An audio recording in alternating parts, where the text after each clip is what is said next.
L'École supérieure d'administration, d'économie, de journalisme et des métiers de l'audiovisuel ESAE offre de nouveaux challenges pour l'année universitaire 2023-2024. Étudiantes et étudiants, parents d'élèves nouveaux bacheliers, ESAE, c'est la garantie d'une formation de qualité à des conditions très avantageuses. À Gbedjromede, à Papa, à Boumekalavi et Parakou, inscrivez-vous en administration générale, administration du travail et de la sécurité sociale, trésor et finances publiques, impôts, diplomatie et relations internationales, journalisme et métiers de l'audiovisuel, gestion des marchés publics, planification et développement local, sciences économiques, sciences juridiques et toutes les filières des sciences de gestion. ESAE vous offre des bourses, demi-bourses et de réductions pour les premières inscriptions dans toutes ces filières. Waouh! En licence 1, 2 et 3 et en master, bénéficiez jusqu'à 50% de réduction sur tous nos sites. N'est-ce pas génial? Infoline. ESAE Gbedjromede, 3e rue à droite en quittant le carrefour Le Jador pour la BIBE Jéricho ou au plus 229 90 93 65 21 98 98 14 00 à Kpakpa au plus 229 52 88 33 33 à Boumekalavi au plus 229 52 88 44 44 Parakou au plus 229 52 46 12 12.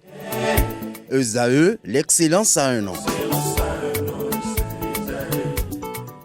Retour plateau, David Kofiaza, bonjour. Bonjour.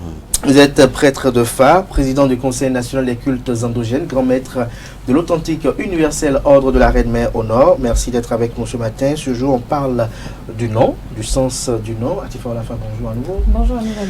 Nous sommes avec le président David Kofiaza, mais avant, il va dire un mot sur la thématique du jour. La jalousie dans un couple est-elle une preuve d'amour ou un comportement toxique?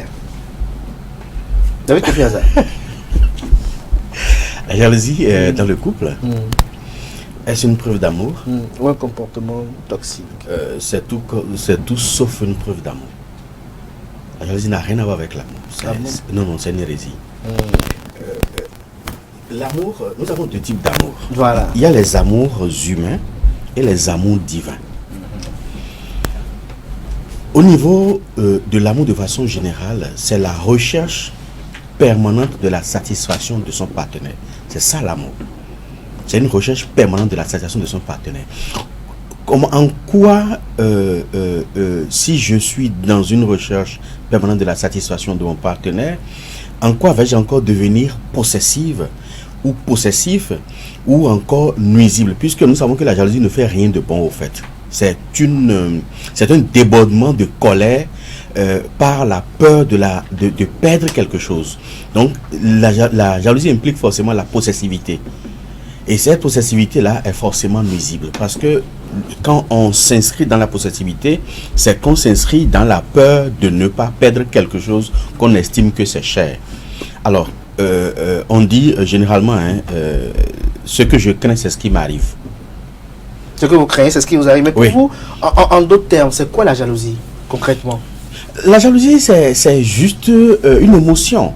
Or, nous savons que les émotions ne font pas bon ménage. La jalousie, c'est juste une émotion qui se caractérise par des faits négatifs pour... non, par essence, pour vous, selon votre appréhension, la jalousie, elle est toxique. C'est nuisible. C'est très nuisible. Et quand on aime, est-ce qu'on est forcément jaloux? Si on aime réellement, on ne peut jamais être jaloux. Merci. Pourquoi? C'est une insuffisance d'amour, la jalousie. Insuffisance d'amour ou insuffisance de confiance? C'est insuffisance d'amour. Lorsqu'on est en relation, par exemple, avec quelqu'un et qu'on a tendance à posséder cette personne, est-ce que c'est pas une sorte de manipulation? Est-ce que c'est pas une façon de priver aussi cette personne-là de sa liberté? Au fait, ce n'est pas priver la personne. C'est préserver ses intérêts, au fait. C'est si quelqu'un qui ne représente aucun intérêt pour vous, vous n'avez aucun intérêt à manifester une jalousie. Parce qu'il ne représente rien du tout.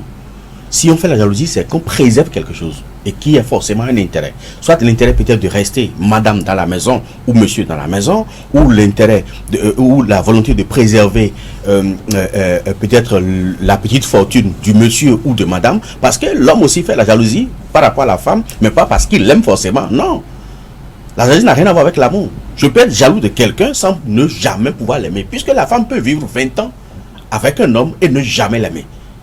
Mais elle va manifester la jalousie parce qu'elle a peur de perdre cet homme, soit à cause de la maison, soit à cause du rang social qu'occupe le monsieur, soit à cause de la fortune du monsieur, ou alors à cause des matures vues que le monsieur lui offre, ou peut-être les belles voitures que le monsieur lui offre. Donc par rapport à ça, elle va être jalouse sans pour autant jamais l'aimer. Est-ce que c'est le même phénomène avec ces vieux pervers que nous rencontrons dans la ville de Cotonou, qu'on qualifie de sugar daddy par exemple, qui ne veulent pas épouser des jeunes filles, mais qui sont contre les relations de ces jeunes filles-là avec d'autres personnes qui veulent construire la vie? Mais bien évidemment. C'est de la jalousie là ou de la méchanceté? Non, c'est de la jalousie manifestée. Ça n'a rien à voir. Parce que ces vieux pervers qu'on retrouve avec les petites filles, ils ne sont pas méchants. Non, ils ne sont pas méchants. C'est parce qu'ils veulent combler un vide émotionnel qui n'ont pas pu vivre. Qui n'ont pas au niveau de la maison, donc au niveau du foyer. Est-ce que c'est exclusivement au niveau de la maison ou tout au long de leur parcours? Non, pas forcément tout au long de leur parcours. La plupart, c'est quand la maison, puisque vous savez, quand vous vivez avec madame pendant 10 ans, 20 ans, 25 ans, les enfants ont grandi, sont à l'université, ils sont en train de finir, c'est que l'amour finit par faner. Et le phénomène de l'accoutumance... On est fatigué par la même chose. Le phénomène de l'accoutumance s'installe. Mais lorsque vous, en tant qu'homme, vous estimez que la routine avec madame vous fatigue et que vous allez vous ressourcer à dehors, mais madame, elle dira quoi? Elle va se ressourcer où, elle? Il n'y a pas une sorte d'injustice, d'iniquité? Non, justement, il faut comprendre. C'est dans les deux sens. Parce que nous avons des femmes régulièrement mariées de la cinquantaine qui se tapent les jeunes garçons de 20-25 ans. Qu'elles financent. Donc c'est dans les deux sens. Ce qui est sûr, si un des composants du couple n'arrive pas à se maîtriser par rapport à ses émotions, il va vouloir chercher ailleurs. Donc il n'y a pas que le phénomène de Sugar Daddy. Sugar Mommy. Il y a aussi Sugar Mommy qui est là. Donc, au fait, tout le problème ne se situe pas au niveau de la méchanceté du jeune, du vieux. Pour vous, à ce niveau-là, c'est de la jalousie. C'est de la jalousie, mais ça n'a rien à voir avec la méchanceté. Parce qu'ils ne sont pas méchants, ils veulent préserver pour que la jeune fille soit toujours disponible. Parce que le jeune garçon qui va interférer peut peut-être provoquer l'évasion de la jeune fille. Alors peut-être qu'il est plus ou moins habitué. Donc, il va manifester certaines jalousies, mais pas pour autant qu'il l'aime. Il n'aime pas cette petite fille. Mais il veut juste la chosifier et la disposer comme il veut. Alors pour ça, j'ai quand même une question. D'aucuns estiment que lorsqu'on est en relation avec une personne, il n'y a plus lieu de parler de liberté. Est-ce que par exemple le fait que je sois une femme ou un homme et que mon mari ou ma femme décide peut-être de sortir prendre un verre avec des amis, décide peut-être d'aller prendre de l'air avec des camarades, passer du temps avec des amis et que je ne pipe pas mot ou que je ne dise pas que tu t'en vas, tu vas faire ci, tu vas faire ça et tout. Est-ce que c'est pas une forme de... C'est une façon de dire qu'on n'aime pas ou bien que le fait de donner cette liberté à cette personne, je dis, ne signifie pas qu'on aime. Est-ce qu'une femme mariée est libre? Elle est libre. Comment? Vous savez... Elle est libre de faire quoi? Elle est libre de faire tout ce qu'elle veut. Tout ce qu'elle veut? Oui. Bien qu'elle est mariée? Oui. Mais qu'elle n'oublie pas son statut. C'est un gardien de la tradition qui le dit, hein? Je suis gardien de la tradition, mais je vous dis, une femme mariée doit pouvoir disposer d'une liberté absolue. Mais ça ne veut pas dire qu'il y aura de l'anarchie. C'est-à-dire que quand vous mettez ensemble, vous devez en toute responsabilité délimiter vos propres limites. La femme sait, une femme mariée qui est sous le toit de quelqu'un, sait qu'elle est libre de tout faire, sauf choisir les choses ailleurs. L'homme n'a, même si l'homme prive la femme de sortir, si elle décide de faire quelque chose, même devant ton nez, elle va le faire. Oui. Donc le tout ne suffit pas de priver la femme de sortir, d'aller prendre un pot avec des amis, ça ne justifie absolument rien du tout. La liberté, c'est l'un des principes fondamentaux que Dieu accorde à l'homme. Un homme qui se lève et qui prend un couteau pour tuer quelqu'un, Dieu ne va jamais lui dire de ne pas le faire. Mais Dieu sait que c'est mauvais, mais il ne le dira pas. Puisque c'est sa volonté, Dieu va le laisser faire. Pourquoi Dieu ne nous restreint pas nos libertés? Pourquoi Dieu n'empêche pas les guerres? Pourquoi Dieu n'empêche pas la méchanceté qui se passe sur la planète, la prostitution, tout ça? Pourquoi Dieu n'empêche pas? Mais il laisse la liberté à l'homme de le faire. Maintenant, l'homme est qui pour restreindre la liberté de son semblable? Est-ce que c'est pas dû au fait que, par exemple, un homme marié a peur que l'infidélité de cette femme-là vienne le tuer? Parce que vous êtes gardé Non, la tradition. si vous soupçonnez déjà l'infidélité. Vous savez ce que ça veut dire lorsque un homme s'accouple. Mais c'est ce que je dis, c'est que. Mais s'il ne se doute de rien, il y a des cas comme ça. Prendre les dispositions pour restreindre la liberté de la femme n'empêche pas la femme de commettre l'adultère. Oui. Rien du tout. Mais comme vous dites tout à l'heure, il faut se préserver. Les intentions à quel ne veut. Est-ce que c'est pas une raison c'est pas une façon de dire aussi que c'est parce que je suis capable de le faire que je pense que l'autre aussi peut le faire? Non, c'est pas ça. Même le fait de le penser chez la femme, c'est même dangereux. Parce que si la femme n'en avait pas l'intention, elle va se dire, ah tiens, ça veut dire que c'est faisable. En fait, c'est ça le problème. Et c'est maintenant qu'elle ira le faire. Donc, le problème est que il faudrait que l'un et l'autre aient un sens de responsabilité. Si la femme n'a pas un sens de responsabilité, ne l'épousez pas. Parce que quand vous êtes en amitié, vous devez observer cette femme-là. Parce que de façon naturelle, la femme doit pour autant, sans que l'homme ne lui demande, dire, ah chérie, je vais à Agla, à tel endroit précisément avec telle personne. Je vais rester peut-être 1 heure ou 2 heures avant de rentrer. C'est que ça doit être automatique, ça doit être un réflexe. L'homme également doit pouvoir signaler sa position à chaque instant à la femme. Ça ne veut pas dire que la femme te domine. Parce que le jour où il y aura un problème, la première personne à qui on pose la question, c'est le partenaire ou la partenaire. Donc, on va demander à la femme, où est ton mari? Si elle n'est pas en mesure de dire où est son mari, c'est dangereux. L'homme aussi, on doit pouvoir lui demander où est ta femme. Mais lorsque la femme dit qu'elle est à Gla alors qu'elle est à Tofo. Et là, ça veut dire qu'il y a double jeu. S'il y a double jeu, pour préserver votre santé émotionnelle, mentale et morale, il faut vous en débarrasser. C'est sans état d'âme au fait. Sans état d'âme. Oui. Si la femme qui est irresponsable, on s'en débarrasse sans état d'âme. Sans état d'âme. Oui. Quels que soient les liens qui subsistent. Oui. Le sens de nom. Oui, professeur David Kofi Azan, on va rentrer dans le vif de notre sujet d'aujourd'hui qui est le sens du nom. D'entrée, c'est quoi un nom?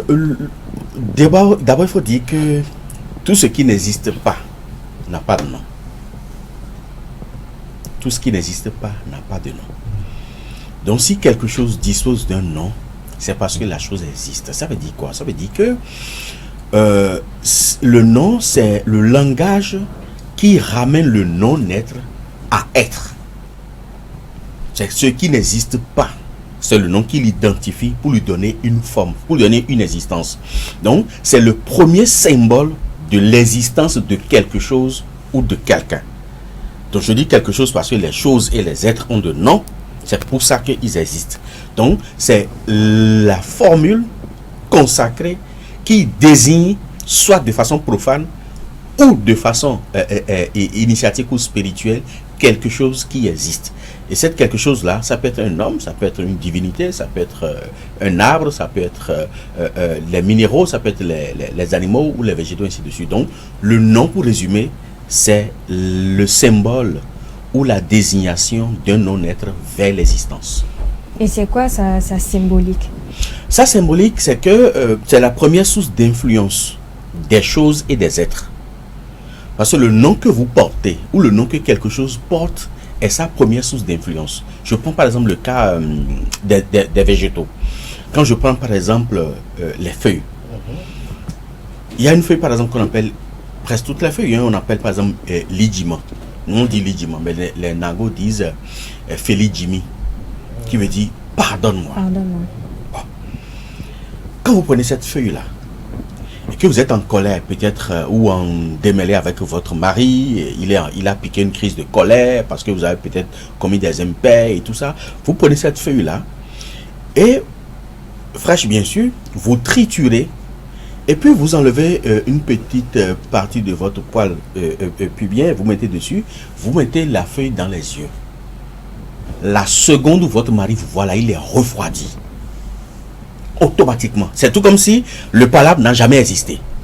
Il vous pardonne et puis tout continue normalement. Là, vous venez de donner une astuce qui va quand même être expérimentée. C'est le jus pressé de la feuille qu'on met dans l'œuf. Voilà. Vous voyez que la seule femme qui est sur ce plateau, par exemple, elle est curieuse de savoir que vous mettez dans les yeux seulement. Et vous jetez le reste. Et vous allez vers votre mari ou votre patron qui est en colère. Le jour, dès qu'il ouvre les yeux et qu'il vous fixe dans les yeux, c'est terminé. Le pauvre mari. C'est terminé. Le pauvre. Donc, cette désignation de cette feuille, juste vous donner l'exemple que cette désignation de cette feuille-là lui donne ses pleines potentialités pour jouer ce rôle. Pour faire pardonner. Pour faire pardonner. Donc, c'est la même chose comme les animaux également, c'est la même chose comme les êtres. Donc le nom que vous portez vous influence et caractérise ce que vous êtes réellement. Comme la feuille d'hysope par exemple. Comme la feuille d'hysope par exemple, quand on dit roman qui permet de purifier également l'individu. Quoi qu'on sache ce que vous faites, ça permet de vous purifier. Donc voilà autant de choses que nous avons en matière de dénomination de nom. C'est pour ça que nos aînés, avant de donner le nom à quelqu'un, on réfléchit très bien et on voit à peu près quels sont les tenants, les aboutissants, ou quelle vision on veut donner, ou quelle perspective on veut donner à cet enfant-là dans la famille. Et c'est en fonction de ça qu'on lui attribue un nom. Alors, quels sont les éléments qu'on prend en considération pour baptiser un enfant? Pour baptiser un enfant, aujourd'hui... Est-ce qu'on baptise un enfant parce que, bon, tiens, je vois... Il s'appelle Patrice, j'aimais Patrice Talon, donc mon enfant s'appelle Patrice. Tiens, il s'appelle Francis, j'aime Francis Cabrel, donc il faut que mon enfant s'appelle Francis. Non, c'est pas parce que quelqu'un vous souhaite une bonne journée que la journée vous sera bonne pour autant. Non, pas du tout. C'est pas parce que l'autre Patrice Talon, on lui a donné ce nom, Athanase Guillaume ou tout ce qu'on veut, et il a réussi dans la vie, jusqu'à devenir président de la République, que moi, si je donne Patrice à mon enfant, Athanase aussi à mon enfant, Athanase aussi ou Guillaume à mon enfant, qui va réussir à devenir président de la République. Non, ça veut dire que le prénom ne détermine pas forcément la personnalité de la personne qu'il porte. Non, le prénom ne détermine pas forcément la personnalité que l'on porte. Le prénom permet d'indiquer. Mais la personnalité est caractérisée par des éléments de vie antérieurs. C'est pour ça qu'il ne faut jamais envier les gens, il ne faut jamais jalouser les gens, puisque ils ont un parcours antérieur, ajouté à leur parcours actuel, et aussi les conditions de leur existence terrestre actuelle. C'est-à-dire que quelqu'un qui est né dans une famille où 90% des membres de la famille sont milliardaires, il est prédisposé à devenir milliardaire. Si quelqu'un d'autre porte le même nom que lui, ou même prénom que lui, et vit dans une autre condition de vie, les deux ne seront pas milliardaires pour autant. Il y a plein de David sur la planète, mais il y a un qui est près de phare, l'autre est artiste au l'autre peut être artiste, l'autre peut être musicien, l'autre peut être peintre. Après, ça peut aussi dépendre de la lignée duquel la personne est issue. Par exemple, si des personnes ont eu les mêmes prénoms dans la famille avant lui, est-ce que ça peut déteindre sur cette personne? Non. Parce que celui qui a le même prénom que lui dans la famille, les deux, à moins que les deux soient la même personne, la même âme qui soit revenue. Sinon, les deux ne devraient pas avoir le même parcours antérieur, donc les mêmes vies antérieures. Il y a tout un agrégat d'informations et également de faits qui concourent à l'explosion matérielle et financière d'un individu. Il n'y a pas que le nom. Abdelkader demandait tout à l'heure quels sont les éléments qui rentrent en considération pour baptiser un enfant. En principe, aujourd'hui, nous avons adopté le principe grégorien qui est de regarder dans le calendrier pour donner un prénom à un enfant ou de voir le jour de naissance de l'enfant. S'il est né peut-être un lundi, c'est un nom, un vendredi, c'est un nom, ainsi de suite. Moi, je suis né un vendredi, moi, dans le nom Kofi. Je ne sais pas ce que ça signifie réellement, mais dans mes recherches, c'est un nom ghanéen qui n'a rien à voir avec le fond. Alors, ici, dans la tradition, on regarde beaucoup plus les conditions de naissance de l'enfant, les conditions peut-être de rencontre de la maman, les conditions dans lesquelles l'enfant est né, et les conditions du papa également, au moment où l'enfant est né. Je me rappelle que, je crois, en 2016, moi j'ai eu une fille, et au moment où j'avais eu cette fille-là, j'avais eu de gros contrats avec certaines structures internationales pour les conseiller sur des réalisations de films et autres. Et j'étais gracieusement payé à l'époque. C'est dans cette période-là que l'enfant est né, je l'ai surnommé Fouet. C'est-à-dire qu'on va se baigner avec de l'argent. Donc, pourquoi vous n'avez pas surnommé Athanase Guillaume Talon? Non. Parce que ça va venir au pouvoir en 2016. Non, pas du tout. Moi, en dehors du fait que moi, on m'a fait porter le prénom David que j'ai jamais accepté, c'est pour ça que je préfère Kofi Aza tout simplement. Je donne toujours des noms au fond à moi, à mes enfants. Endogènes à mes enfants. Mes enfants ne portent pas de nom de calendrier, rien du tout. Donc, c'est la première condition, c'est comment l'enfant est né, les conditions dans lesquelles l'enfant est né, comment on a rencontré sa mère, c'est tout ça qui détermine. Et maintenant, si on a une vision particulière, moi j'ai un enfant que j'ai surnommé Deroyon. Parce qu'à un moment donné, ma maison paternelle était devenue vraiment de l'anarchie. Et je dis, bon, ok, cet enfant-là, toi, ton rôle sera de restaurer l'image de la maison, de reconstruire la maison, et je l'ai surnommé déroyant. C'est-à-dire que la maison paternelle sera bonne. Donc, c'est une manière de programmer, au fait, la vie de l'enfant, de le prédisposer à accomplir une mission. Mais est-ce que lorsqu'on rentre dans la dimension métaphysique, oui, le fait que quelqu'un s'appelle David, qu'on dit oui, David, on l'appelle David, oui, est-ce qu'il n'y a pas une connotation dans sa vie? Est-ce que le fait que... Ça influence? On s'appelle, par exemple, Espéro, par exemple. Est-ce que l'on dit Espérance, espérer. Oui. Est-ce que le fait qu'on l'appelle tout le temps comme ça, que ce soit Espéro, Espérance, ou bien SP, est-ce que le fait qu'on appelle comme ça, est-ce que ça n'a pas une connotation dans sa vie? Voilà. Ça a forcément une connotation, mais c'est des influences, je dirais, mineures. Mineurs. Oui, c'est des influences mineures. Parce que... David Kofi Hazard, je sais que vous avez quand même une connaissance assez holistique sur la Kabbale, sur la métaphysique et bien d'autres choses. Il y a la connotation spirituelle du son. Lorsqu'on dit Ro, par exemple, Ka, par exemple, Da, par exemple, ça a une connotation sur le plan spirituel. Oui, et il y en a qui tiennent compte de cela pour donner des noms à des enfants. Oui, là ce n'est pas le nom, mais ce sont des sons vocaux. Il y a des sons vocaux qui véhiculent des énergies de façon particulière. Voilà. Et qu'on essaie peut-être d'incruster dans des prénoms qu'on attribue à des enfants. L'inconvénient ici, c'est que si le son vocal qui est incrusté dans son prénom, si l'enfant n'a pas, ne réunit pas toutes les conditions ou n'est pas moulé dans les conditions nécessaires spirituelles pour porter dignement ce nom, le nom va devenir maintenant un poids écrasant pour lui. Donc il faudrait qu'il en d'autres termes, c'est-à-dire que si par exemple dans le prénom d'un individu on retrouve le son vocal homme par exemple, ou on retrouve le son vocal ou par exemple, cet enfant-là doit être dans des conditions spirituelles à telle enseigne qu'il doit refléter la divinité. Si on ne le met pas dans ses prédispositions spirituelles et qu'il dans son prénom transparaît le son vocal homme, et puis il se retrouve dans une église évangélique où il se retrouve à faire autre chose que la haute spiritualité, ça va être un poids. Ce prénom va peser. Professeur, tout à l'heure, vous avez parlé parmi les conditions que vous avez citées. Vous avez dit qu'il faut aussi choisir le prénom de l'enfant en fonction des conditions de naissance du nouveau-né. Oui. Par exemple, prends un nouveau-né qui est né avec le cordon ombilical entouré autour du cou. Oui. Si par exemple on devait lui donner un nom, quel serait le nom? Là, on va lui donner un nom de jumeau. Un nom de jumeau? Oui. Mais pourquoi? Parce que l'enfant qui est né avec le cordon ombilical enroulé au cou est un jumeau. Le jumeau, c'est un nom générique qui désigne plusieurs phénomènes, dont le cordon ombilical enroulé au cou. Donc on peut l'appeler corps. Alors, David Kofi Hazard, tout à l'heure, vous êtes en train de parler du son. Est-ce qu'il peut arriver parfois qu'un être peut être en perdition en raison du nom qu'il porte et de la religion dans laquelle il est? Oui. C'est-à-dire, par exemple, je m'appelle David, alors que, en principe, le David qu'on m'a donné a des éléments sonorifiques qui sont alliés à une divinité dans le panthéon vaudou, alors que moi, je suis peut-être dans une autre obédience religieuse. Ça va déstabiliser l'individu. Alors, lorsque je veux baptiser mon enfant, alors quelles sont les prédispositions que je dois prendre? Est-ce qu'il faut aller consulter le phare? Est-ce qu'il faut faire recours aux aînés vivant dans la famille? Quel est le procédé adéquat? Déjà, l'enfant qui est né, voilà. L'enfant qui est né porte systématiquement le nom de son père.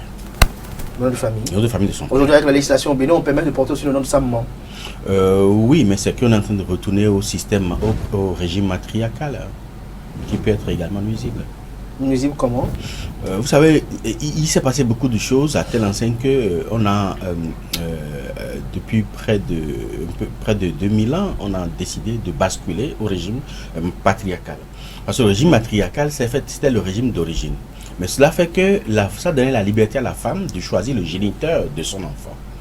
Et généralement, quand je veux qu'un enfant soit un guerrier, je vais m'accoupler avec un guerrier que je ramène à la maison, bon, et ainsi de suite. Donc, bref, on ne va pas rentrer dans ça, mais c'est pas très bien. Donc, généralement, l'enfant porte le nom de son père. De son père. Ensuite, si on doit lui attribuer un prénom dont on n'est pas certain de la portée spirituelle, mieux vaut consulter. cet enfant-là qui vient de naître, est-ce bon qu'il porte tel prénom et que ça lui porte bonheur, joie, prospérité, paix et qu'il vive dans l'abondance et tout? Si le femme vous dit non, il faut changer. C'est simple. Mais que pensez-vous de ceux, par exemple, je vous donne un exemple simple, le mari s'appelle peut-être Francis, la femme non Cyril, les deux se mettent ensemble, on jumelle les noms, ça peut être donner Francinérine par exemple. Que pensez-vous de ceux-là qui... C'est pas bien. Parce que ça finit par embrouiller l'individu. Parce que quand on dit Francine, ça porte une énergie. Quand on dit Henri, ça porte une énergie. Maintenant, quand on couple les deux là, est-ce que l'enfant est à gauche ou l'enfant est à droite? Il est au milieu, ils veulent qu'il soit au milieu. L'enfant finit par se perdre. Il finit par se perdre. Alors, autre question aussi par rapport au nom, on constate aussi parfois qu'il y a des gens qui ont 4 prénoms, qui ont 5 prénoms, par exemple. Comment vous justifiez cela? Et comment trouvez-vous le fait que sur ces 5 prénoms, parfois, il y a un prénom que on ne comprend pas pourquoi, c'est celui que tout le monde choisit pour l'appeler. Et on constate qu'il répond plus avec ce prénom-là. Je donne un exemple simple, peut-être il s'appelle Quentin, Itayo, Adeshina, quoi. Mais peut-être c'est quand on l'appelle Adeshina que peut-être qu'il répond. Ça, c'est... Bon, je crois que c'est en train de partir. Généralement, quand un enfant naît, le grand-père dit qu'il va donner un enfant. La grand-mère dit il va donner un nom. Le grand-père dit il va donner un nom, la grand-mère donne un nom, le père donne un nom, la mère donne un nom. Et puis, au bout du rouleau, tout ce mélange-là, l'enfant ne se reconnaît qu'à travers un seul prénom et puis c'est fini. C'est pour ça que ce n'est pas bien. En principe, dans la tradition, quand le jeune couple fait le premier enfant, c'est le grand-père paternel qui donne le prénom. Quand il fait le second enfant, si c'est un garçon, c'est le grand-père maternel qui donne le prénom. Et s'il est mort? S'il est mort, cela revient maintenant à la grand-mère maternelle de donner le prénom. Si les deux sont partis? Si les deux sont partis, là, la maman peut donner le prénom. Maintenant, si c'est le tour de l'homme et que c'est son père qui doit donner le prénom et que son père est mort, c'est à l'homme maintenant de prendre la responsabilité de lui attribuer le nom. Mais si c'est autour de la femme et que l'homme estime que sa femme n'est pas assez équilibrée pour donner le prénom? C'est pas question d'équilibrer. C'est vrai, parfois on en a des épouses parfois qui sont, que je me pardonne, parfois on peut dire tête en l'air, parfois pas avec toutes les notions conséquentes à ce parce que la vie d'un enfant, elle est chère. Je vous dis quelque chose. Enfant, c'est un investissement à long terme. Un enfant, vous étiez venu la dernière fois avec votre garçon, c'est lui qui va pérenniser le non-hasard. Aujourd'hui, vous pérennisez celui de votre père, il va pérenniser le vôtre demain. Et donc, c'est toute une vie. On ne peut pas se permettre de jouer à la roulette russe avec. L'exemple que vous venez de donner, je vais vous dire, ce garçon-là avec qui c'était venu la dernière fois, c'est sa mère qui lui a attribué son prénom. Tommy. C'est sa mère qui lui a attribué le prénom. Mais est-ce que c'est pas dû que David Kofi Azar peut-être fait consultation, non, pas du tout. Le premier... Vous êtes mis comme ça avec votre épouse? Non, le premier, mon père était vivant. J'ai dit, c'est à l'installation de donner le prénom. Mon père a donné le prénom au premier. Le second, j'ai dit, c'est à la maman de donner son prénom. Son père n'étant pas là, et l'Arzate lui est venue, elle a attribué le nom Breton au garçon. Aucune femme n'est assez folle pour ne pas vouloir du bien à son garçon. Même une folle qui vient de faire un enfant, malgré qu'elle soit dans un état de folie, si vous touchez à son enfant, elle va vous décimer. David Kofi Azar, pas de folie, peut-être mais d'ignorance. Oh, peut-être. C'est quoi qu'en soit la... C'est pour dire que... Euthanasiante. Non, c'est pour vous dire que quoi qu'en soit la situation de la femme, elle professe toujours le bien à son bébé. Même si elle est... Même toujours grand aussi, on professe toujours le bien. Oui, voilà. Donc donne la à la femme d'attribuer le nom. C'est pas parce qu'on dit que bonne journée, que la journée sera bonne. Non, ça c'est clair. Vous voyez un peu. Donc, elle peut prendre de mauvaises prédispositions et prêcher dans le vide aussi. Non, je ne pense pas. Parce que vous savez... La femme est plus reliée à son garçon que l'homme. Parce que n'oubliez pas que la paternité de l'homme, c'est une présomption. Tout à fait. C'est une présomption. Mais la certitude de la paternité, de la maternité, c'est absolu. C'est pour ça qu'à Beaumier, on reconnaît plus les enfants maternellement de là-bas. Maternellement, exactement. Donc, la femme qui professe quelque chose sur un enfant, cette chose a plus de chances d'arriver que si c'était le papa qui a fait. Donc, je pense qu'il faut redonner à un moment donné. Je ne parle pas du plan législatif avec tout ce qu'on est en train de faire là. On est en train de féminiser davantage notre population et notre civilisation d'ailleurs, ce qui est très nuisible pour demain. Le législateur aujourd'hui ne s'en rend pas compte. en féminisant davantage la civilisation. Je pense sur le plan spirituel, il faut redonner, il faut remettre la femme à sa place initiale, au fait, sans pour autant légiférer par rapport à ça. Sans pour autant légiférer par rapport à ça. Une dernière question, deux en un, je dirais. Quels sont les différents types de noms et quel est le rôle spirituel du nom sur la personne qui le porte? Les différents types de noms, ça va être facile de commencer par les énumérer, mais nous avons des noms. Nous avons des noms premiers, nous avons des paroles perdues, mais également nous avons des noms sacrés. Mais il n'y a pas qu'à l'enfant qu'on attribue de nom. On peut attribuer un nom à sa femme. Et aujourd'hui, c'est une pratique qui est en train de disparaître. Bébé, les bébés importés là. Sinon, chérie. quand une femme... Et vous n'avez pas, vous, d'appeler votre épouse bébé, par exemple? Non, jamais. Chérie? Non. Je lui attribue un nom. Comme, exemple? Ah non, je ne vais pas le dire pour faire des jalousies. Mais partagez votre expérience. Non, je ne vais pas le dire pour faire des jaloux. Pour inspirer les gens. Non, je ne vais pas le dire pour faire des jaloux parce que vous savez que j'ai plusieurs gars. Non, vous êtes polygame. Le tact et les précautions d'un polygame heureux. Voilà. Alors, vous avez parlé de 3 catégories là de prénoms à ce niveau-là. Maintenant, quelle est la portée spirituelle du nom ou du prénom? La portée spirituelle du nom et du prénom, vous savez que en dehors de la date exacte de naissance qui nous influence, le nom que nous portons nous relie directement à un égrégore spirituel. C'est-à-dire que ça nous relie à tous ceux qui éventuellement avaient porté ce nom dans l'invisible, qui sont déjà décédés bien sûr dans l'invisible. Ça vous relie directement à leur égrégore. C'est-à-dire que quand je prends le prénom Henri par exemple, tous ceux qui ont porté le nom Henri se retrouvent dans un égrégore. Et dès qu'un autre enfant porte ce nom-là, cet enfant est redirigé, l'énergie est redirigée directement vers cet égrégore. Mais comment il peut en jouer sur le plan spirituel? C'est que ceux-là vont l'influencer et ce que eux, ils n'ont pas pu faire dans leur vie, ils vont mettre ces éléments-là à sa disposition. S'il ne sait pas capter ces éléments-là, il va perdre. Mais s'il sait capter, il va en jouer profondément. Comment on peut faire pour les capter? Oh, ça c'est hautement métaphysique. Hautement métaphysique. Oui, voilà. Merci à vous, David Kofi Aza. J'avais encore quelques questions, mais nous sommes pris par le temps. Vous allez regarder droit dans votre caméra et dire un mot à nos amis internautes sur le sens d'un nom, pour conclure. Eh bien, ce que je vais dire, comme l'a dit le roi Lépée en haut, c'est-à-dire que c'est le nom que vous portez qui détermine votre poigne, votre charisme au sein de la population. Donc, il faut bien réfléchir avant d'attribuer un nom à un enfant ou peut-être à votre mari ou à votre épouse.